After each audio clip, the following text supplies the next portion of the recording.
할렐루야. 아멘. 참 비가 잦은 날씨였는데 이렇게 오늘 그래도 맑은 날을 주셔서 은혜의 자리에 나올 수 있게 하신 하나님의 은혜를 찬양합니다.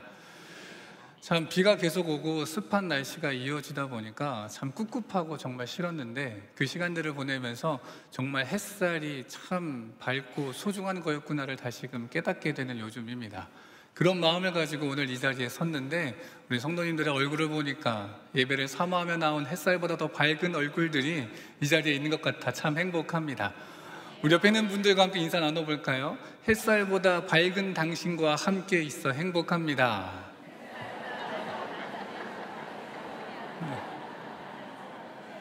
정말 그러십니까? 아멘. 우리에게 기쁨을 주시고 은혜를 주시는 하나님의 이름을 찬양합니다. 좌우명이라는 말이 있습니다. 이 좌우명이라는 말에서 좌우는 우리의 방향, 왼쪽과 오른쪽을 뜻하는 단어입니다. 그리고 명이라고 하는 한자는 새길 명자를 써서 이 좌우명, 다시 말해 내 주위 가운데에 잘 새긴 것이라고 하는 뜻을 갖고 있는 단어입니다. 조금 더 풀어 써서 이야기한다면 이 좌우명이라고 하는 말의 뜻은 늘 자리 옆에 갖추어 두고 가르침으로 삼는 말이나 문구, 자기 스스로를 경계하는 말, 이 말을 좌우명이라고 할 수 있겠습니다. 그렇기 때문에 어떤 사람이 어떠한 좌우명을 가지고 있느냐, 이것을 통하여서 그 사람의 삶의 방향성, 그 사람의 삶의 가치관, 이런 것들을 유추해 볼 수 있기도 합니다. 저에게도 좌우명이 있습니다. 첫 번째 좌우명은 중학교 때 만든 좌우명입니다. 여러분, 중학생이라고 하면 어떤 시기인지 잘 아시죠? 가장 겉멋이든 시기입니다. 인생에서 가장 멋에 관심이 있고 가장 불행한 것은 가장 멋에 관심 있을 나이이지만 가장 멋있지 않은 것을 멋있다고 생각하는 시기, 그 시기가 바로 중학교 때의 시기라고 생각을 합니다. 그래서 이러한 시기에 삶을 살아가는 중학생들을 통틀어서 무엇이라고 이야기합니까? 중2병 환자다라고 이야기하지 않겠습니까? 저 역시도 중2병 말기 환자로서 낯뜨거운 좌우명을 가지고 살았던 기억이 있습니다. 혹시 성도님들 가운데에 제가 예전에 금요 기도회 때 설교했던 설교 말씀 제목이 기억나시는 분 계실지 모르겠습니다. 비천어검류 천상용섬이라는 설교의 제목으로 함께 은혜를 나누었었는데, 그때 이야기를 나누었던 그 만화책에 나오는 등장인물이 시시때때로 중얼거렸던 한 단어가 있었습니다. 그리고 그 단어는 중학생 열혈 남자였던 제 마음속에 가득히 들어와 박혔습니다. 그 단어가 바로 악, 즉 참이라고 하는 단어입니다. 이게 무슨 말인지 잘 모르시겠죠? 이 악지참이라고 하는 것은 그 만화에 나오는 정의롭고 의를 정말 중요시하는 이 남자 동료가 악은 즉시 베어버리겠다 라고 하는 악, 즉 참이라는 단어를 호기롭게, 단호하게, 당당하게 외치며 나왔던 그 모습이 중학생인 저의 마음속에는 너무도 멋있게 보여가지고 저를 소개하는 프로필에다가도 악직참 써놓고요, 누가 저한테 물어보면 나는 좌우명이 악직참이야 뭐 이러면서 다녔던 그런 기억이 있었습니다. 지금 보면은 왜 저런 소리를 하고 다녔나 싶을 정도로 한없이 부끄럽고 남들에게 밝히기 꺼려하는 그러한 좌우명이기는 합니다.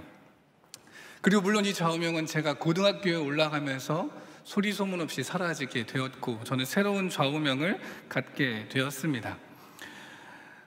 이 곧바로 생긴 두 번째 좌우명은 무엇이냐면 후회가 남지 않을 만큼 최선을 다하자입니다. 지금까지도 누가 저한테 혹시 좌우명이 있으십니까? 라고 물어본다면 제가 늘 대답하는 것, 그것이 바로 후회가 남지 않을 만큼 최선을 다하자입니다. 만일 내가 정말 최선을 다했다면 후회가 남지 않을 것 같다라고 하는 그 저만의 생각을 담아서, 그래, 정말 내가 무엇을 할 때에 온 열심과 열정과 힘을 다해서 혹 잘 되지 않다 하더라도 후회가 남지 않을 만큼 최선을 다하자, 이렇게 좌우명을 삼아 보았던 것입니다. 그런데 여러분, 제가 왜 이렇게 좌우명을 삼았을까요? 왜 이런 좌우명을 삼았겠습니까? 그렇게 살지 못하기 때문입니다. 제가 정말 그렇게 삶을 살았다면 굳이 이런 말을 가지고 좌우명을 삼지 않았을 것입니다. 지금까지도 사실 돌아보면 거의 모든 부분에서 이 좌우명대로 살아가지 못하고 있는 그런 저의 부족한 모습을 발견하고는 합니다. 그렇게 생각해 보니까 이 좌우명은 단순한 가르침이라기보다는 어떠한 삶의 목표와 같은 것이 아닐까 생각해 봅니다. 또는 내가 오르고 싶은 삶의 경지와도 같은 것들을 좌우명으로 삼지 않고 있나 이렇게 생각해 보게 됩니다. 그런 면에서 이 좌우명을 조금 더 생각해 본다면 삶의 기준이 될 수도 있을 것 같습니다. 또는 내 모든 삶의 행동의 동기가 될 것도 같습니다.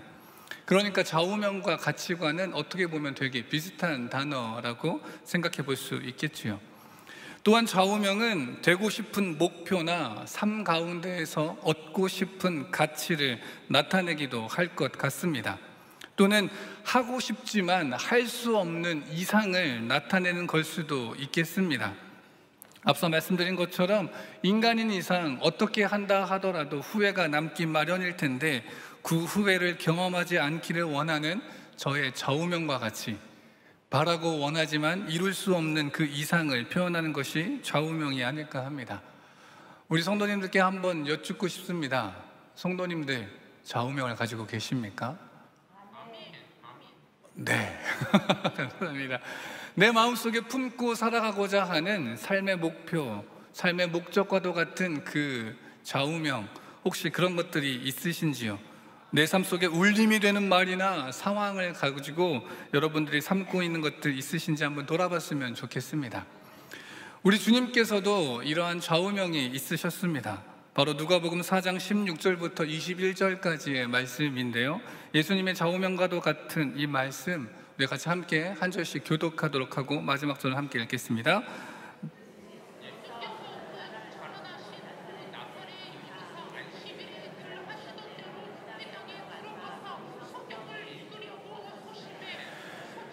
선지자 이사야의 글을 들이거늘 책을 펴서 이렇게 기록된 데를 찾으시니 곧 주의 성령이 내게 임하셨으니 이는 가난한 자에게 복음을 전하게 하시려고 내게 기름을 부으시고 나를 보내사 포로된 자에게 자유를, 눈먼 자에게 다시 보게 함을 전파하며 눌린 자를 자유롭게 하고 주의 은혜의 해를 전파하게 하려 하심이라 하였더라. 책을 덮어 그 맡은 자에게 주시고 앉으시니 회당에 있는 자들이 다 주목하여 보더라. 이에 예수께서 그들에게 말씀하시되 이 글이 오늘 너희 귀에 응하였느니라 하시니 아멘. 이 말씀이 어떻게 보면 예수님의 삶의 모습을 나타내고 있는, 예수님의 사역의 모습을 나타내는 그 사역 안에서의 좌우명과도 같은 말씀이 아닐까 합니다. 가난한 자에게 복음을 전하게 하시려고 내게 기름을 부으시고 나를 보내사 포로된 자에게 자유를, 눈먼 자에게 다시 보게 함을 전파하며 눌린 자를 자유롭게 하고, 예수님께서는 실로 이 말씀대로 사역을 하셨습니다. 마지막 21절 가운데에 이 글이 너희 귀에 응하였다 라고 하신 그 말씀대로 예수님께서는 그 사역 가운데에 이러한 놀라운 일들이 펼쳐지고 이러한 놀라운 일들을 이루며 사역하셨습니다. 마태복음 11장에는 세례 요한이 감옥에 갇히게 되고 자신의 제자들을 예수님께로 보내는 이야기가 기록되어져 있습니다. 세례 요한이 예수님께 자신의 제자들을 보내며 물었던 질문이 바로 오실 그 이가 당신이 맞습니까? 아니면 우리가 다른 일을 기다려야 하겠습니까? 라고 예수님에 대하여서 당신이 메시아가 맞는지 재차 확인하는 질문을 하였던 것이지요. 예수님께서는 이렇게 대답하십니다. 마태복음 11장 4절부터 6절 말씀 함께 읽겠습니다. 예수께서 대답하여 이르시되 너희가 가서 듣고 보는 것을 요한에게 알리되 맹인이 보며 못 걷는 사람이 걸으며 나병 환자가 깨끗함을 받으며 못 듣는 자가 들으며 죽은 자가 살아나며 가난한 자에게 복음이 전파된다 하라. 누구든지 나로 말미암아 실족하지 아니하는 자는 복이 있도다 하시니라. 아멘. 아멘. 세례 요한이 다시금 묻는 그 질문에 대하여서 예수님께서는 너희가 보고 듣는 것을 너희의 스승 세례 요한에게 전하여 주거라. 맹인이 보고 못 걷는 사람이 걷고 남의 환자가 깨끗함을 받고 그러한 자신의 사역의 일련의 상황들을 다시금 설명하여 주고 그것을 전하라라고 하십니다. 그러니까 예수님께서는 분명한 자기의식이 있으셨던 것 같습니다. 자기가 사역을 하게 될 때에 어떠한 자세로 어떠한 모습으로 사역을 해야 할지, 그리고 어떠한 일들을 이루며 나아가야 할지를 분명하게 알고 계셨고 또 그것을 분명히 이루셨던 것입니다. 이 자기의식이라고 하는 것은 나와 다른 사람이 구별되는 자기 자신에 대한 의식입니다. 그러니까 다른 사람과 구별되는 특별한 나, 소중한 나에 대한 의식을 자기의식이라고 할 수 있겠습니다. 다시 다른 말로 이야기한다면 자기애라고도 말할 수 있을 것 같습니다. 그리고 이것은 믿는 자들에게 자기애를 넘어서는 특별한 또 다른 것이 있습니다. 그것을 우리는 사명 혹은 소명이라고 이야기합니다. 세상의 많은 사람들 또한 자기의식을 가지고 살아갑니다. 세상의 많은 사람들도 자기애를 가지고 살아갑니다. 그러나 세상 사람들이 결코 갖지 못하는, 믿는 자들이야말로 가질 수 있고 믿는 자들과 세상 사람들과 구별되어지는 한 가지가 있다면 그것이 바로 사명이라고 할 수 있겠습니다. 나에게 특별히 원하시는 하나님의 뜻과 계획, 이것이 우리에게 주어진 사명이라면 우리는 정말 귀한 존재라고 할 수 있겠습니다. 하나님께서 주신 사명이기 때문에 다른 사람이 아니라, 다른 어떤 이가 아니라 하나님께서 우리에게 주신 사명을 가지고 있기에 우리는 너무도 소중하고 귀한 존재인 것입니다. 하나님의 부르심을 받은 존재가 우리이기에 세상의 그 어떤 것보다도 귀중한 존재, 존귀한 자가 바로 우리입니다. 세상 그 어떤 사람도 가질 수 없는 자기의식이 바로 사명자라고 하는 것이지요. 이 사명이라고 하는 것이 뜻하는 바가 무엇이겠습니까? 하나님께서 우리를 필요로 하신다라고 하는 것입니다. 하나님께서 우리를 부른다라고 하는 것입니다. 이러한 질문 앞에, 이런 답 앞에 우리는 질문을 던질 수밖에 없습니다. 하나님이 필요하셔서 부르시는데 과연 어떠한 자를 부르시겠는가? 라고 하는 것입니다. 하나님의 뜻을 허락하실 때에 어떤 자에게 하나님께서 당신의 뜻을 허락하시겠습니까? 준비가 된 자일 것입니다. 마음으로부터 사명의 자세가 되어 있는 그 자에게 하나님께서는 그를 부르시고 당신의 뜻을 허락하여 주실 것입니다. 우리가 오늘 읽은 사도행전 이 본문의 말씀은 사도 바울의 사명을 나타내는 본문입니다. 우리가 잘 알고 있는, 어떻게 보면 사도 바울의 좌우명과도 같은 본문이라고 할 수도 있겠습니다. 우리가 오늘 본문의 말씀을 다시 한번 함께 같이 한번 읽어보겠습니다. 시작. 내가 달려갈 길과 주 예수께 받은 사명 곧 하나님의 은혜의 복음을 증언하는 일을 마치려 하면은 나의 생명조차 조금도 귀한 것으로 여기지 아니하노라. 아멘. 이 말씀을 하고 있는 바울이 있는 장소는 밀레도라고 하는 장소입니다. 이 밀레도에서 사도 바울은 특별한 사람들을 초청합니다. 바로 에베소 교회의 이 장로님들과 형제들을 초청하여서 마지막 인사를 하고 있는 것이지요. 그의 선교 사역에서 가장 왕성하고 또 가장 원활하게 또 가장 큰 역사가 일어났던 그 사역지가 바로 에베소 교회였습니다. 그곳에서 이 왕성하게 사역했던 그 경험들을 가지고 사도 바울은 그의 삶 가운데에서 귀한 경험으로 삼고 살아갔습니다. 바울은 이제 다시는 보지 못할 사랑하는 형제들을 밀레도로 초청합니다. 그리고 그곳에서 에베소 형제들에게 자신의 유언과도 같은 마지막 고별 설교를 하고 있는 본문이 이 사도행전 20장의 말씀입니다. 이제까지 살아온 자신의 삶의 고백이자 여전한 삶의 목표와 결단, 그 유언의 말씀을 에베소 형제들에게 이야기하고 있는데 그것을 하나로 압축해서 설명한다면 오늘 본문의 말씀이 되겠습니다. 내가 달려갈 길과 주 예수께 받은 사명 곧 하나님의 은혜의 복음을 증언하는 일을 마치려 하면은 나의 생명조차 조금 더 귀한 것으로 여기지 아니하노라. 정말 이 말씀의 고백처럼 끝까지 그가 죽는 그 순간까지 자신의 생명조차도, 자신에게 있어서 가장 귀중한 그 생명조차도 조금 더 귀한 것으로 여기지 않고 복음의 증인으로 살겠다라고 하는 이 담대하면서도 당당한 그의 고백이 오늘 본문의 말씀인 것입니다. 이 본문의 말씀을 읽을 때마다 드는 의문점이 있습니다. 대체 왜? 라고 하는 본문이죠. 왜 사도 바울은 이렇게까지 열심히 복음을 전하려고 하는 것일까? 왜 사도 바울은 이렇게까지 자신의 생명조차도 귀한 것으로 여기지 아니할 정도로, 왜 이렇게까지 사도 바울은 열심히 복음을 전하는 것일까? 왜 그럴까요? 아마도 사도 바울의 인생 가운데에 한 사람의 인물이 영향을 주었기 때문이지 않을까 싶습니다. 바로 스데반이라고 하는 사람입니다. 사도 바울과 스데반, 이 두 사람의 관계를 우리는 성경책에서 자주 살펴보고 함께 나누기도 합니다. 그 모든 이야기를 다 할 수는 없지만 스데반이 순교하는 그 자리에 사도 바울이 있었던 것을 우리는 잘 알고 있습니다. 그리고 조금 더 나아가면 사람들이 돌을 들어서 스데반을 치려고 할 때에 자기의 옷을 벗어서 사도 바울의 발 앞에 두었다라고 이야기하고 사도 바울은 그 옷을 맡은 자가 되게 됩니다.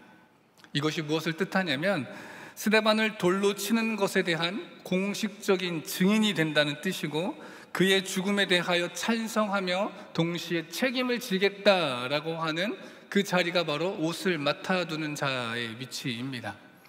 그러니까 사도 바울은 지나가다가 스데반이 돌로 맞는 것을 그저 구경한 것이 아니라 오히려 앞장서서 스데반이 돌로 맞아 순교하는 데에 공식적인 증인이 되고, 저 사람은 죽을 만한 사람이다라고 외치는 자가 되며 저 사람을 돌로 치는 것에 대한 책임을 내가 지겠다라고 하는 그러한, 어떻게 보면 가장 앞선 자가 되는 것입니다.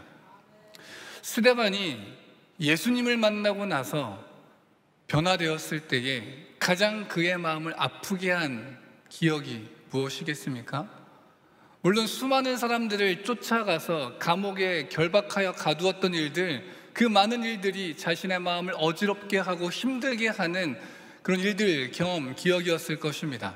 그러나 아마 사도 바울에게 있어서 가장 예수님을 만난 이후에 생각할 때마다 힘들고 괴롭게 하는 기억, 아마 그것은 스데반이 돌로 맞아 죽게 되는 일에 앞장섰다라고 하는 기억일 것입니다.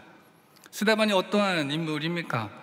만약 스데반이 순교하지 않았다고 한다면 그의 삶을 통하여 엄청나게 놀라운 하나님의 역사가 이루어졌을 것입니다.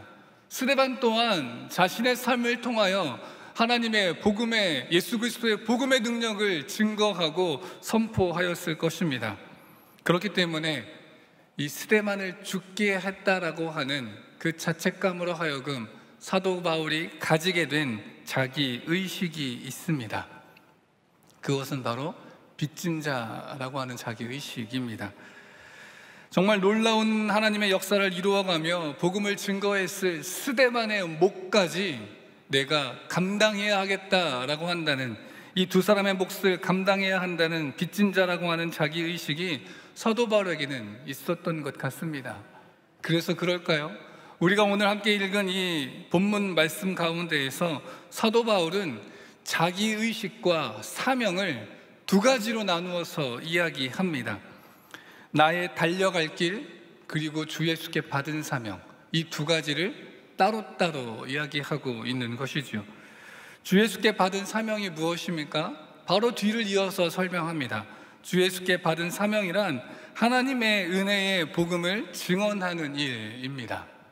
예수님께서는 사도 바울에게 이 하나님의 은혜의 복음을 온 세계 모든 곳곳마다 전하도록 살아가도록 복음 증거자의 사명을 허락하여 주셨습니다. 그리고 사도 바울은 이 사명을 가지고 열심히 달려나아갔습니다. 이 사명만을 가지고 나아간 것이 아닙니다. 스데반의 일로 하여금 빚진 자의 자기 의식을 가지고 이 사명을 가지고 나아가며 또 빚진 자라고 하는 자기 의식을 가지고 나아감으로 두 사람의 몫을 해내기 위해 나아갔습니다. 나아가고 이 두 두 나아감이 합쳐져서 달려가는 모습, 그것이 사도 바울의 모습이었습니다. 그렇게 사도 바울은 자신의 인생을 돌아볼 때에, 그리고 앞으로 남은 자신의 삶을 이야기할 때에 그저 걸어갈 길, 내가 나아갈 길이라고 설명하지 않습니다. 그가 말한 것처럼 내가 달려갈 길, 내가 달려갈 길이라고 표현하고 있습니다. 혼자만의 사명이라면 몰라도 빚진 자로서 두 사람의 몫을 감당하기 위하여서 그는 힘써 달려갔습니다. 생명조차도 아끼지 아니하고 자신에게 주신 그 사명을 이루기 위하여 빚진 자라는 그 자기의식을 바탕으로 달려 나아갔던 것입니다. 이렇게 자기의식이 확고했던 사람 중에 일제강점기에 있었던 인물이 있습니다. 일제강점기 가운데에 암울한 그 시대에 문학으로 특별히 시를 통하여 저항하였던 사람들이 있습니다. 우리는 그들을 저항시인이라고 부르지요. 이들 저항시인 중에 가장 대표적인 인물을 한 사람 꼽으라고 한다면 윤동주 시인이라고 할 수 있겠습니다. 그리고 윤동주 시인의 대표작이자 오늘 말씀의 제목이 바로 서시입니다. 죽는 날까지 하늘을 불어러 한 점 부끄럼 없기를, 이라는 이 글귀로 시작하는 이 시, 우리가 참 잘 알고 수능에도 단골로 등장하는 그런 시이기도 합니다. 그의 시집인 하늘과 바람과 별과 시라고 하는 그 시집 앞머리에 수록되어 있는 시이기도 합니다. 이 서시라고 하는 것은 어떠한 특별한 제목인 것이 아니라 그 처음 시작하는, 말 그대로 글 앞에 서문이 있는 것처럼 시집에 있어서 이 시집이 어떠한 정신으로 어떠한 주제로 쓰여졌는지를 나타내는 주제를 담고 있는 그 시, 그 시로서의 이 서시가 바로 이 죽는 날까지 하늘을 불어러 한 점 부끄럼 없기를 이라고 하는 시인 것입니다. 사도 바울의 인생을 관통하는 주제가 빚진 자였다라고 한다면 윤동주 시인의 인생을 관통하는 주제가 부끄러움일 것입니다.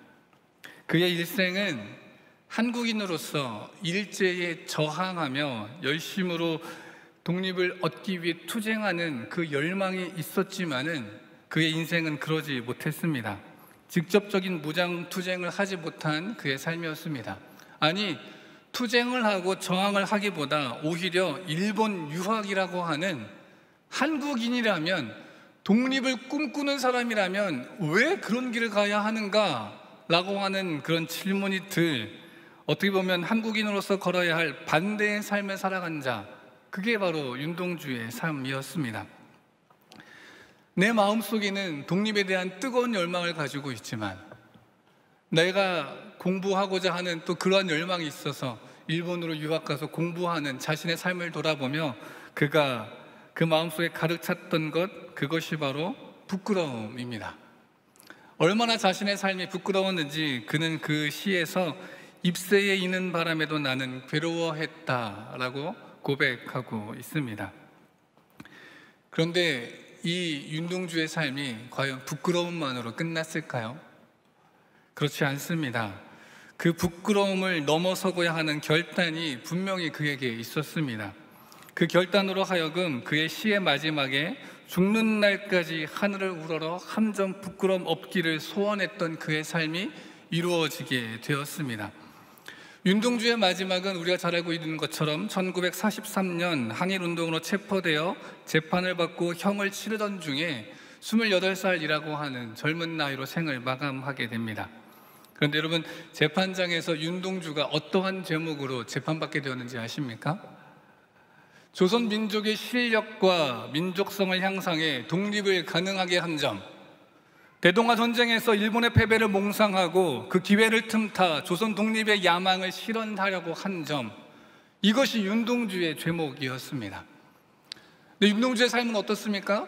직접적인 투쟁은 하지 않았었던 것으로 우리가 알고 있습니다. 그저 시로 그 저항을 했던 것으로 알고 있습니다. 그런데 이 판결문을 보아하니 그는 자신의 서시의 고백처럼 정말 한 점 부끄럼 없는 삶을 살았던 것을 우리는 알 수가 있습니다. 마치 이 서시 한 점 부끄럼 없기를, 내가 죽는 날까지, 이 서시의 그 선언처럼 마치 자기 영혼에 대한 선언문과도 같은 것이 이 윤동주의 서시였던 것이고, 정말 그렇게 삶을 살아내었던 것이지요. 그의 삶의 마지막에 가서는 조선 민족의 실력과 민족성을 향상하기 위한 노력을 끊이지 아니하였고, 조선 독립의 그 꿈을 실현하기 위해서 끝까지 결국에는 그러한 삶을 살았던 것입니다. 그래서 이러한 재판장의 그런 판결을 받고 복역하게 되고, 그로 인해 자신의 삶을 마감하게 된 것이지요. 정말 자신의 다짐과 그 서시대로 살아가게 된 것입니다. 말씀을 정리하고자 합니다. 앞서 우리는 모두 사명자라고 말씀드렸습니다. 우리 모두에게는 복음의 증인이라고 하는 공통적인 사명이 있습니다. 각자의 환경이 다르고 주신 은사가 다르기에 이 사명이 각자가 서로 다른 모습으로, 다른 모양으로 이루어지겠지만은 우리에게는 복음의 증인이라고 하는 동일한 사명이 우리 안에 있습니다. 그렇다면 여러분들께서는 이 사명을 어떤 자기의식으로 이루어가고 계십니까? 우리 스스로를 향한 내 인생의 서시가 여러분 가운데는 있으십니까? 빚진 자로서 사명을 감당한 사도 바울처럼 부끄러움을 이기고자 끝까지 노력하며 살아갔던 이 윤동주 시인처럼 반드시 살아내고자 하는 내 믿음의 서시 여러분들에게는 있으십니까? 간절히 바라기에는 우리 안에 사명을 이루기 위한 거룩한 자기의식이 있기를 소망합니다. 우리를 구원하신 예수 그리스도의 구속의 은혜 안에 날마다 감격할 때 우리는 이러한 자기의식을 가질 수 있습니다. 날마다 십자가 앞에 내 삶을 드리며 나아갈 때에 우리는 나에 대한 모습을 새롭게 깨달을 수 있습니다. 죄인인 나의 모습을 깨달을 수 있고, 죄인임에도 불구하고 나를 위하여 모든 피와 물을 흘리신 예수 그리스도의 사랑 안에 나는 참 소중한 존재이구나를 깨달을 수 있습니다. 우리 안에 거룩한 자기의식이 어떻게 생겨나겠습니까? 예수 그리스도 안에 있을 때에 가능합니다.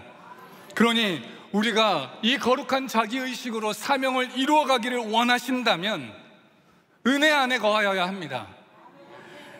예배의 자리 가운데에, 찬양과 기도의 자리 가운데에, 말씀의 자리 안에 우리가 거하여야 할 줄을 믿습니다.